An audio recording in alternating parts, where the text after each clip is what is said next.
Tere tulemast kuulama Uudishimu laborit. Tegemist on Riigi Laboriuuringute ja Riskihindamise Keskuse ehk Labrise kokku pandud podcastiga. Tänaseks teemaks on taimetervis. Labrises panustab taimetervise valdkonda riskihindamise osakond, kus sealne kommunikatsioonitöötaja tegeleb riigisiseselt EFSA ehk Euroopa Toiduohutusameti teavituskampaaniate koordineerimisega. Kampaaniasse panustavad Regionaal- ja Põllumajandusministeerium, Põllumajandus- ja Toiduamet ning Maaelu Teadmuskeskus. Tänases saates ongi meil külas Põllumajandus- ja Toiduameti taimetervise nõunik Ülle Metsmann. Ülle annab meile ülevaate sellest, millised ohud meie taimi varitsevad, kuidas taimehaigused levivad ja kuidas igaüks meist saab taimede heaolule kaasa aidata. Lisaks tutvustab Ülle meile ka iga-aastast taimetervise kampaaniat. Head kuulamist! Tere, Ülle! Tere! Alustame siis sellise üldisema küsimusega, et mis on üldse praegu Eesti taimedele suurimateks ohtudeks?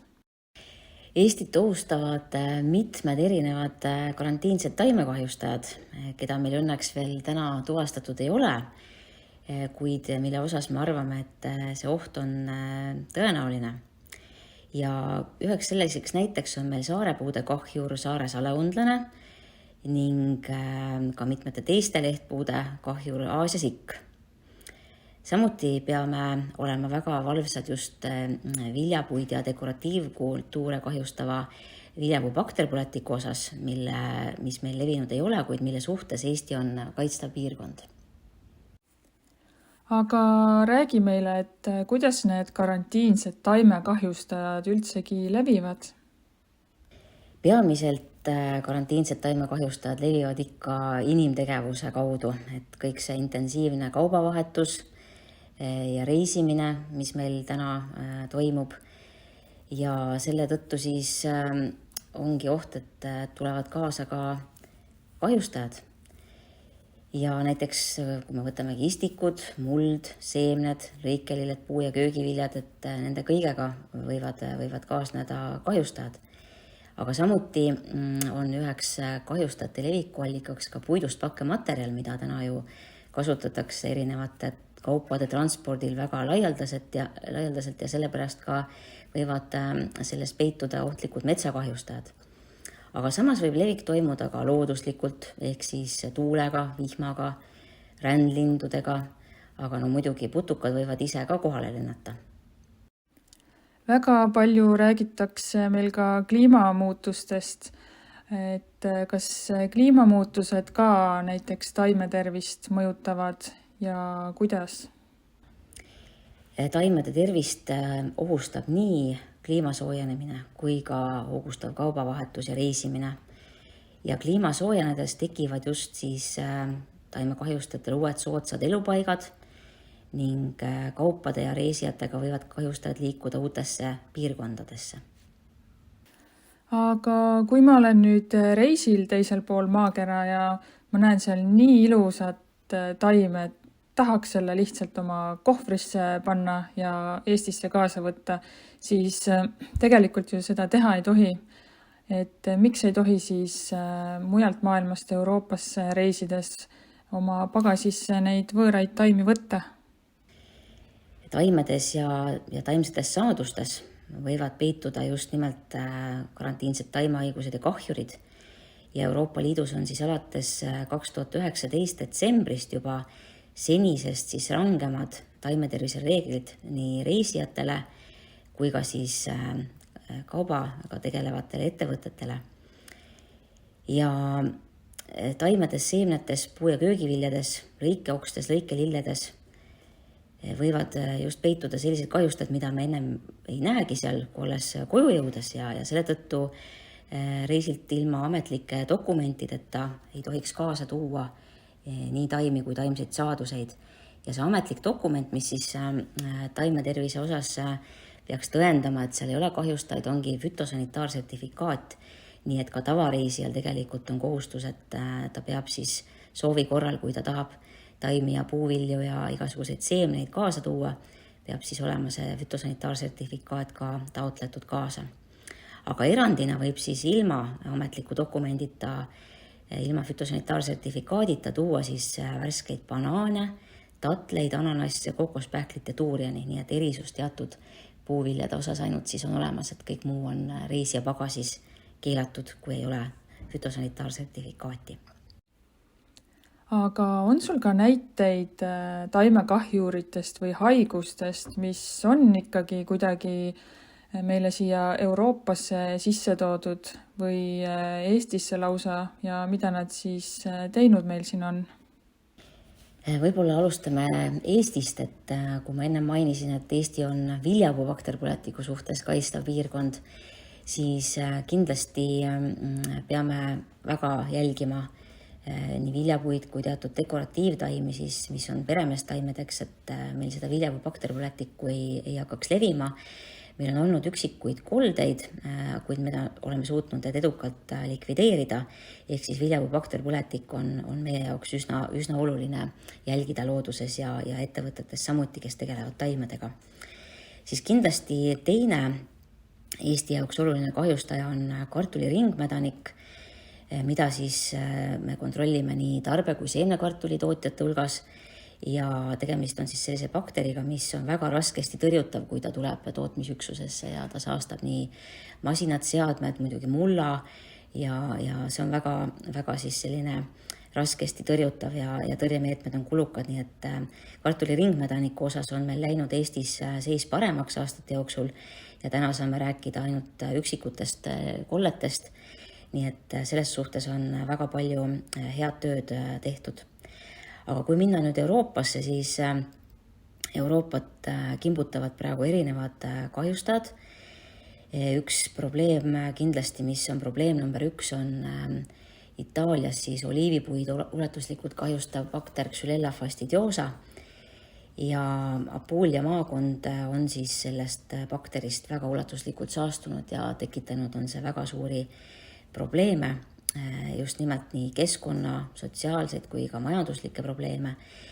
Ja kahjuks ei ole see piirkond ainukene, mis on siis selle bakteriga saastunud, et meil on Euroopa Liidus koldeid ja väga suuri levikuid ka Prantsusmaal, Hispaanias, samuti Portugalis ja paraku on see bakter siis ohtlik väga erinevatele taimeliikidele, kuskil 300 taimeliigi osas, kus siis see bakter on tuvastatud Euroopa Liidu tingimustes. Ja väga suur probleem on kindlasti ka Portugali jaoks männilakuss, mis on siis tulnud juba aastaid tagasi, 2000 alguses, 1999 esmakordselt tuvastatud ja ta ohustab siis männipuid ja põhjustab nende kuivamist ja suremist. Ja paraku siis kogu Portugali mandriosa pluss Madeira saar on selle kahjustajaga saastunud ja väga suurt pingutust peab tegema, et hoida siis puhtana 20 kilomeetri raadius siis Hispaania piirist. Paraku on üksikuid koldeid ka Hispaanias olnud juba, aga sellega tullakse vast toime. Ja kolmas teema Euroopa Liidu jaoks kindlasti on Aasia siku levik teatud riikides, kuhu siis on see Aasia sikk jõudnud Hiinast puidust pakkematerjaliga.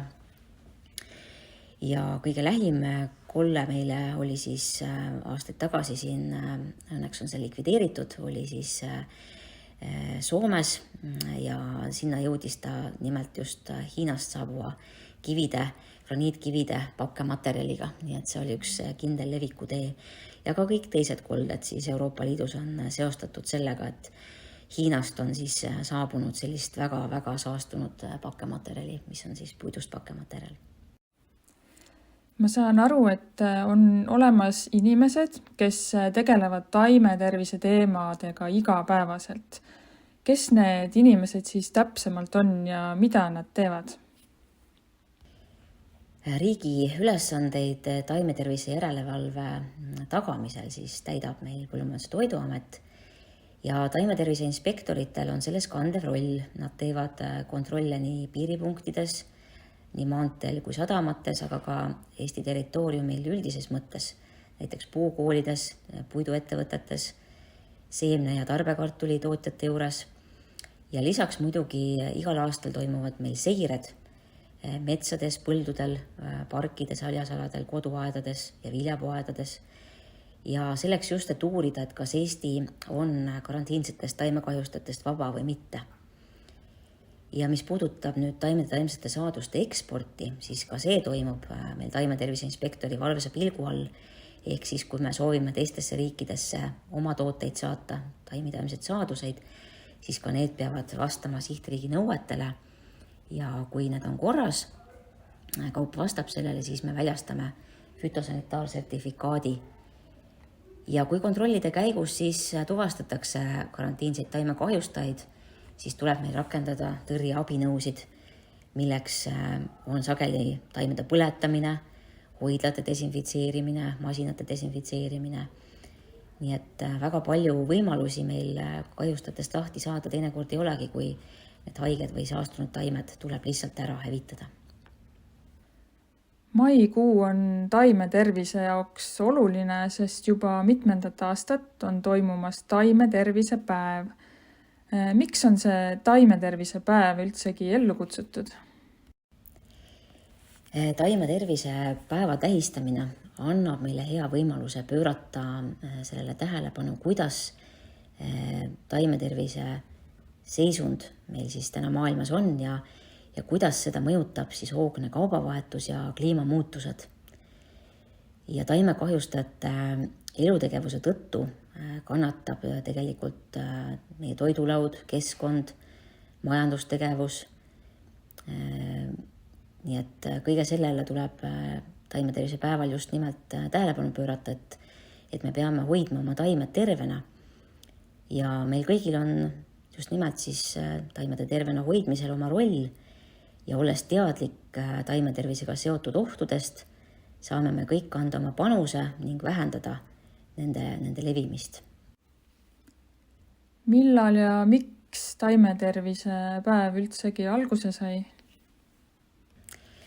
Taimetervise päev on välja kasvanud tegelikult rahvusvahelisest taimetervise aastast, mida siis me tähistasime 2020. aastal.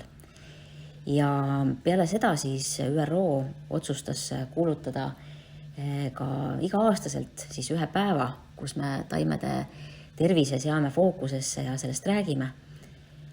Nii et tegemist on siis sellise teemaga, mida pidevalt päevakorral hoida ja mille tähtsust rõhutada. Ja kellele see taimetervise päev täpsemalt suunatud on? Taimetervise päevaga me tahame ikkagi kõnetada väga erinevaid sihtgruppe. Me tahame kõnetada neid inimesi, kes tegelevad reisimisega. Me soovime kõnetada kindlasti ka lapsi ja noori ja muidugi aiandushuvilisi inimesi, kellel on siis oma aed ja kes samamoodi jälgivad oma aianduses väikeses maakodus või linnaaias kuskil, et mis on nende taimedega toimumas ja mis ohte nad peaksid teadma. Et tegelikult on kampaaniad suunatud väga erinevatele sihtgruppidele ja iga inimene peaks siis oma teadlikkust saama selles osas tõsta. Nii, aga kuidas siis taimetervise päev ja see kampaania täpsemalt taimetervise hoidmisele kaasa aitab?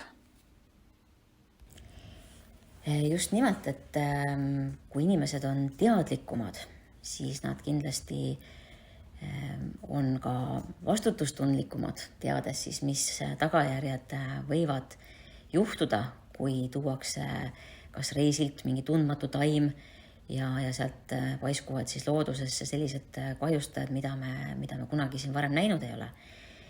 Ja kindlasti inimesed oskavad peale neid teadmiste omandamisi ka loodust teise pilguga vaadata, et kui ikkagi mõnda suurt elujõulist puud räsib mingisugune probleem, mida varem ei ole olnud ja mida märgatakse, siis see on juba väga hea, et me saame varem teada kahjustaja kohale jõudmisest, selle olemasolust, et olla siis efektiivselt tema likvideerimisel.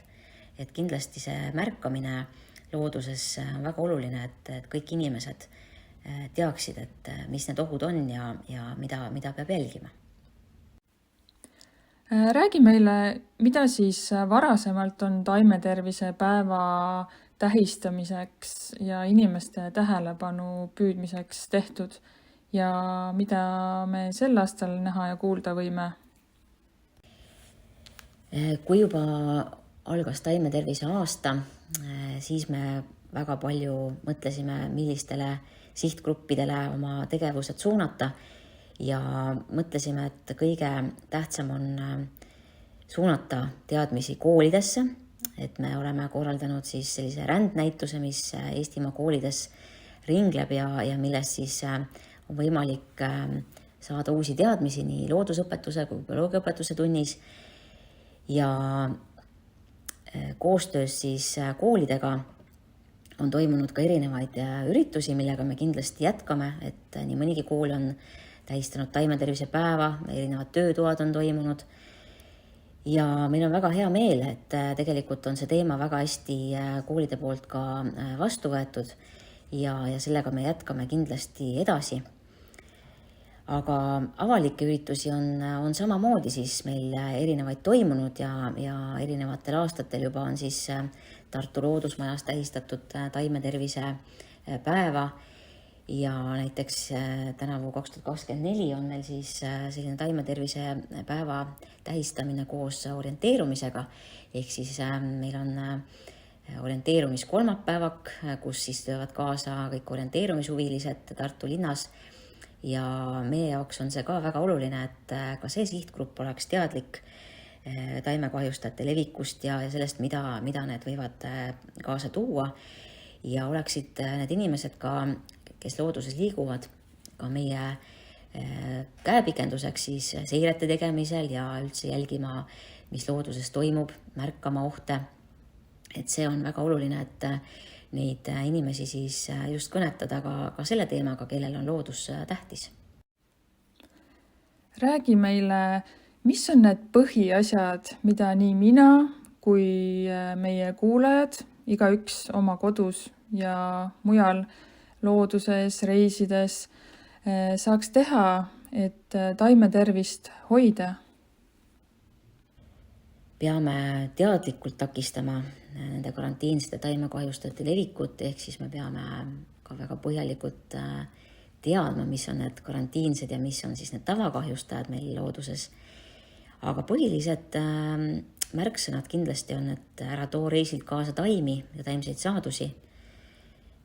Ole kindlasti e-poest igasuguseid seemneid ja taimi tellides ettevaatlik ja alati veendu, et nende taimedega tuleb kaasa ka taimetervise nõuetekohasust tõendav dokument, fütosanitaarsertifikaat.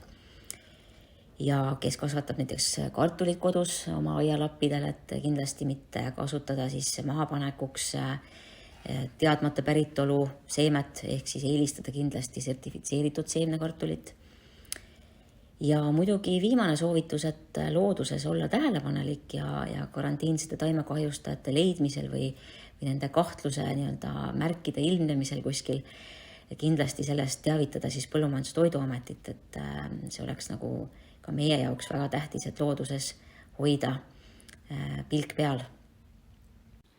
Kas sul on veel midagi, mida sa sooviksid selle teema kokkuvõtteks öelda? Taimede kaitsmine karantiinsete taimekahjustajate eest on kindlasti kõigi meie ühine töö ja eesmärk ja oleme väga hästi leidnud vastukaja oma taimetervise rändnäitusega ka koolides, et just nimelt läbi õpilaste, läbi noorte, kes viivad selle teadmisega oma vanematele koju, et läbi selle siis tõstagi seda taimetervise teadlikkust üldises mõttes. Ja kindlasti kõiki nende tegevustega laste ja noortega me jätkame. Väga palju on ees koostööd koolidega ja meie rändnäitus kindlasti külastab ka lisaks koolidele palju avalikke kohti, kus kõik inimesed saavad neid teadmisi siis ammutada ja olla siis teadlikud, et kaitstes taimi säilitame elu. Aitäh, Ülle! Need olid väga ilusad lõpusõnad. Ja mul on hea meel, et sa võtsid selle aja ja rääkisid nii põnevalt sellest teemast. millest paljud võib-olla kuulnudki ei olnud või ei osanud lihtsalt nendele teemadele mõelda. Mina igatahes sain taimetervise teemadel palju teadlikumaks ja loodetavasti ka meie kuulajad. Nii et aitäh ka Uudishimulabori kuulajatele. Soovitan teil kindlasti Labrise Facebooki leht meeldivaks märkida, et ka meie järgmised podcastid ja muu põnev info teieni jõuaks. Kuulmiseni!